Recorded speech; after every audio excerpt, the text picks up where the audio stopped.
యాక్చువల్‌గా నాకైతే పర్సనల్లీ దేవుడు అది ఇది అంటే పెద్దగా నమ్మకం ఉండదు. ఒక డాక్టర్ అయ్యుండి మీరలా చెప్తుంటే నమ్మొచ్చు, చూడాలి, చాలా తెలుసుకోవాలి ఇంకా ఇంపార్టెంట్ పాయింట్ అమ్మా. డాక్టర్ చెప్పినందుకు కాదు, మన జీవితంలో దేవుడు అనేవాడు ఉన్నా నమ్మినా నమ్మకపోయినా సంథింగ్ హయ్యర్ మనకి తెలియకుండానే ఇంత ప్రాసెస్ నడుస్తోంది. మనం ఇప్పుడు లైట్ వేగంతో వెళుతున్నా ఇంకా లైట్ వేగంగా సృష్టి జరుగుతుంది అంటే సంథింగ్ ఎల్స్ ఇస్ దేర్. ఆ ఎల్స్ అనే దానికి మన వాళ్ళు ఏం చేస్తారంటే ఒక పేరు పెట్టారు. దేవుడనో హనుమంతుడనో ఏదో ఒక ఫామ్లో దేవుడు పేరు పెట్టారు. అది నువ్వు తెలిసేసుకుని దాని గురించి మనం ఏ పెద్ద రీసెర్చ్ చేసేసి దాని మీద బుక్ రాని అవసరం లేదు.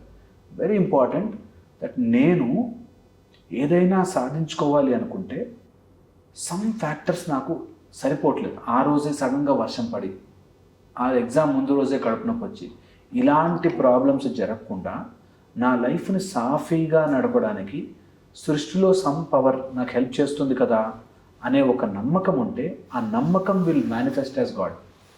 దేవుడు ఉన్నాడు లేదా మనకి ఎవరికి తెలియదు, మేము చూడలేదు, మీరు చూసుకుండకపోవచ్చు, ఎవరు చూసుండకపోవచ్చు. కానీ ఆ టైంలో అలా దేవుడు లా వచ్చావురా అంటారు చూసావా, ఆ దేవుడు లా రావడం ఈజ్ సో ఇంపార్టెంట్.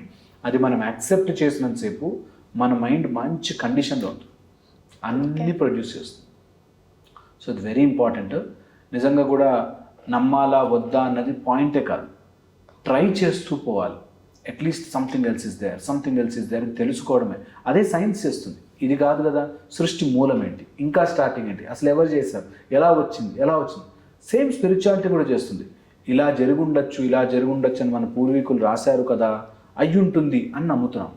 అలాగే you should start believing yourself and something higher which is running all this. Then ఆ సింక్ పడుతుంది అనమాట. సో నేను డాక్టర్ చెప్పానని కాదు, యూ షుడ్ ఎక్స్పీరియన్స్. అది చాలా చాలా అద్భుతంగా ఉంటుంది.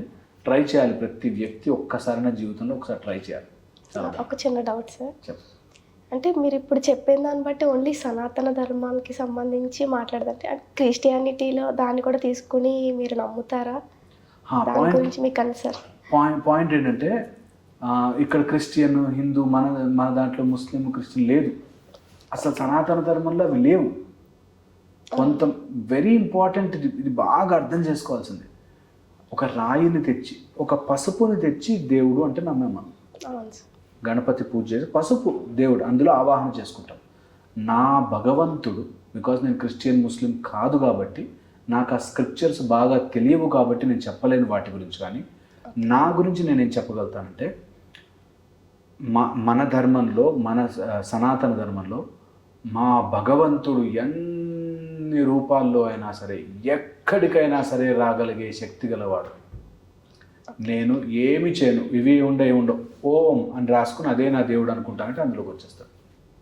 నీ భగవత్ స్వరూపము, భగవంతుడి శక్తి అన్నిట్లో ఉన్నాడు. ఇంకా గట్టిగా మాట్లాడితే నీలోనే ఉన్నాడు. తత్వం అసి, ప్రజ్ఞానం బ్రహ్మ, అహం బ్రహ్మాస్మి, నా లోపల కూడా ఉన్నాడు అన్నది మన. సో నీ దేవుణ్ణి నీకు గుర్తు పెట్టుకోవడానికి షేపులు కానీ స్ట్రక్చర్లు కానీ ఒక ఫేజ్ దాటాక అది కూడా అవసరం లేదు అని చెప్తారు.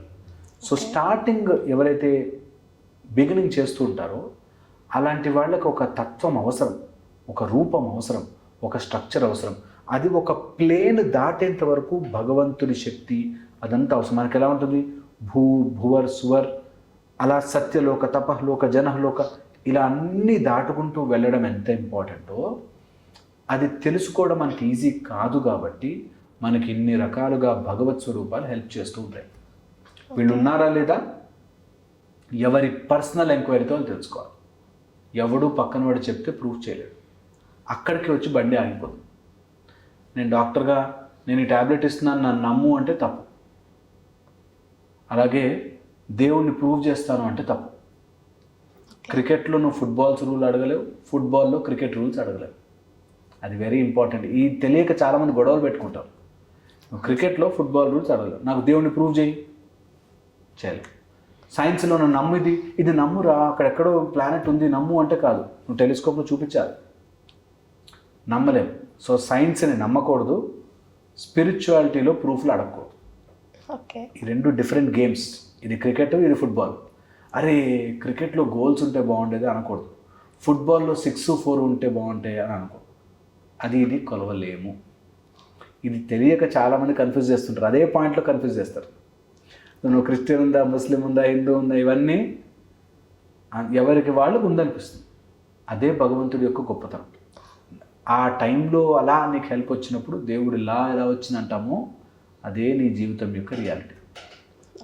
ఓకే, సో ఇది అర్థం చేసుకోవడానికి టైం పట్టినా అది ఎక్స్పీరియన్స్ అయిన వాడు చెప్పలేని మాటలు. నేను ఒక చోటకి వెళ్ళి ఒక ఫుడ్ ఐటెం తిన్నాను, భలే ఉండే, నీకు నచ్చిందా అంటే నీకెలా నచ్చింది, నేను తిన్నా కదా. సో నువ్వు తిన్నప్పుడు నీకు తెలుస్తుంది అది.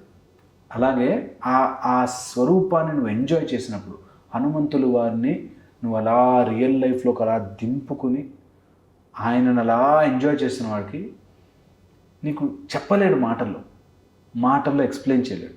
అలాగే శ్రీరామ శ్రీరామ శ్రీరామ అనుకుంటే శబరి దగ్గర వచ్చినప్పుడు శ్రీరాముడు అంత ఆనందం పొందింది.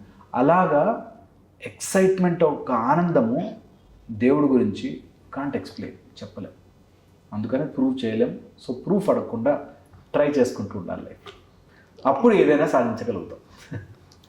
ఎప్పుడైనా ట్రై చేస్తారా సార్ కనీసం, అంటే వేరే మతాల గురించి తెలుసుకోవడం కానీ దానికి సంబంధించిన బుక్స్, బైబుల్ ఇలాంటివి చదువుతుంటాం, కానీ అంత ఎక్స్పర్టైజ్ చేయాలి అని నేను ఇందులో ఉన్నాను కాబట్టి నాకు ఎప్పుడు అనిపించేది భగవంతుడు అంత ఫూలిష్ ఉండడు అని తెలిసే పంపించుంటాడు కదా, తెలిసే మనకి ఈ లైఫ్ వచ్చి ఉంటుంది కదా, ఈ లైఫ్లో ఇలా ఉన్నాము అంటే ఇది 10 మందికి ఉపయోగపడాలి కదా, అండ్ అది తెలుసుకుంటూనే ఉండాలి కదా, నిరంతర ప్రయత్నం చేస్తూ ఉండాలి కదా. సో అందుకని నాకున్న హిందూ ధర్మంలో, సనాతన ధర్మంలో తెలిసినంత వరకు చదువుకుని తెలిసినంత వరకు తెలుసుకుంటే చాలు. వేరే వాడిది ఏమవుతుంది, అక్కడ ఏం చేయాలి, అలా ఏం చేయాలి, ఇంకా నా పరిధిలోకి రాలేదు, బట్ చేసే ప్రయత్నం అయితే చేస్తాను.